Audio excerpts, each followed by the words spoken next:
Hi guys, I'm Mini, and today I want to show you how to organize all the documents you have as a performer, both the hard and the soft copies, so the paper in your folders and the files on your computer.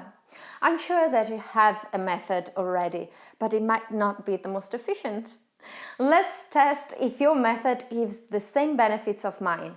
1. You don't lose anything. This might be true for most of us, fair enough. 2. It's a quick way to find anything, which is true for many of us. 3. It's easy to browse for others too. Are you sure your method is?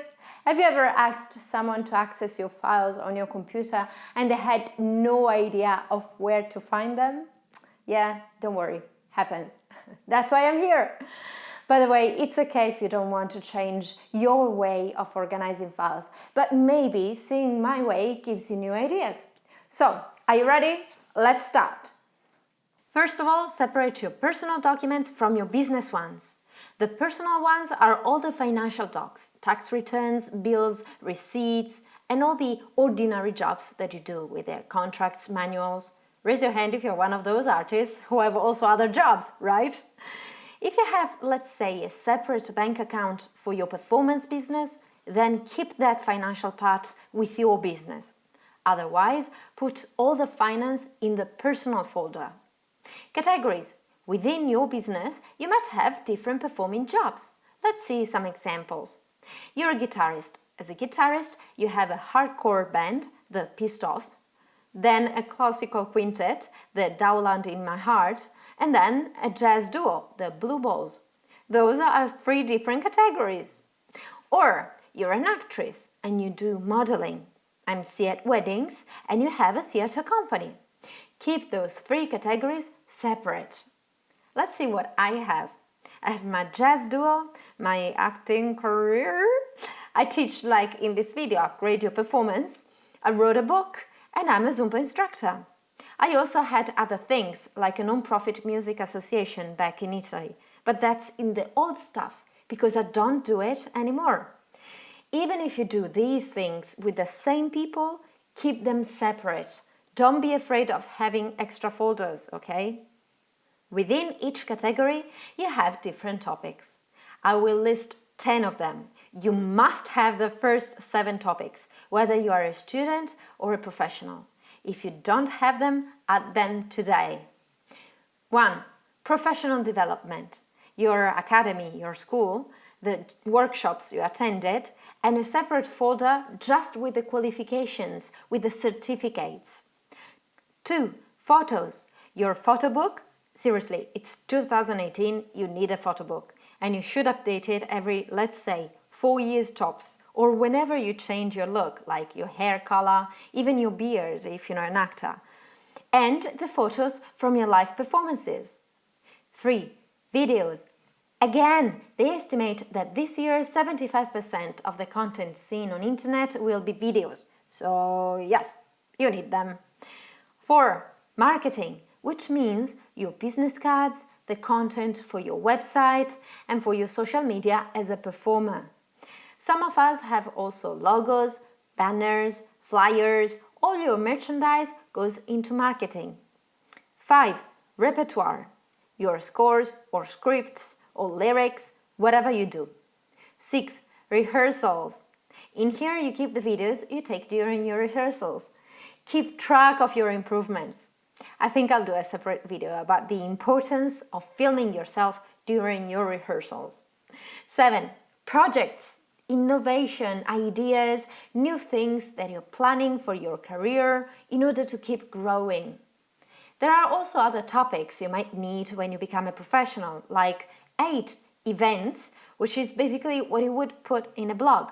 Posters of your events, articles you wrote, any lessons or workshops you exceptionally teach. If you start teaching regularly, of course, that's another job and you will have to create a separate category. 9. Press reviews/interviews. What's the difference between this part and the events? The events are content that you create, while this one is things that others write about you. 10. Audio tracks for musicians, or if you're an actor who does voiceover. There's an 11th topic, but I'll talk about it later. Within each topic, like photos, divide the files per year. Be consistent with the format, meaning for your folders, do you prefer to write directly on the sheet protectors? Fine. Do you prefer stickers or colored flags? Okay, pick one and stick with that. For your computer, pick one format for the dates, like day, month, year, with the year always written in the same way. On your computer, if you use the American format for dates, it's not a problem because it has the month first. So you see the dates in their chronological order.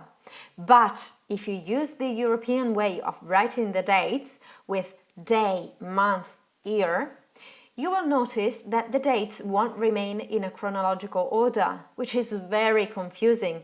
And once you have several folders, it may be difficult to find a specific date. You can fix this without having to change the format of the date you're used to. Within the year, type the number of the month first, then the full date, like 1 for January, 5 for May. Use different colors for different topics, both on your computer and your folders.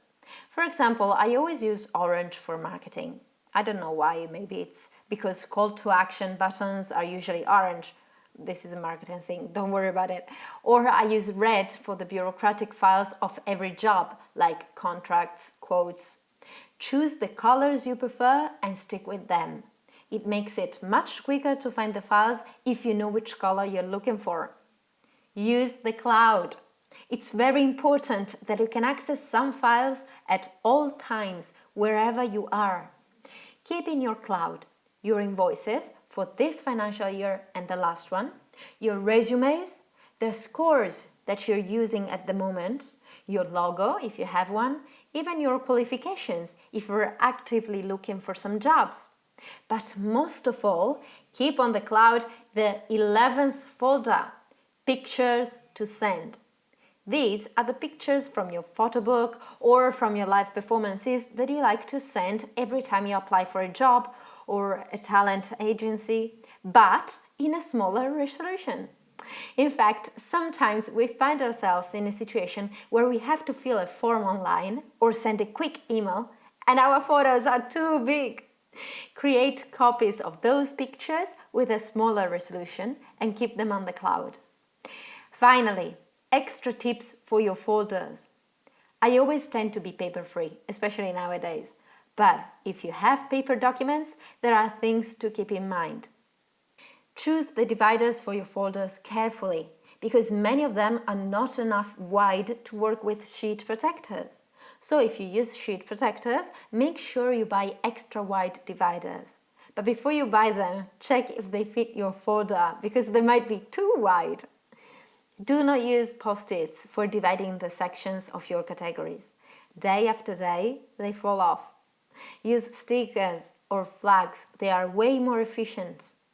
If you want to keep big posters, buy one of these rolls and fill it with the most recent posters in the middle, so you don't have to take them out every time you have to add a new one.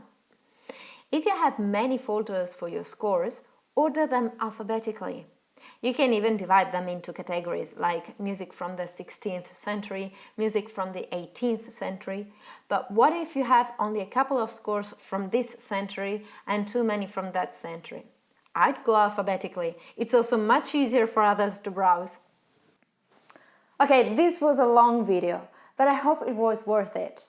Do you have any other tips and tricks you want to share? Write them in the comments. Try this organization today and let me know how it goes. Ciao!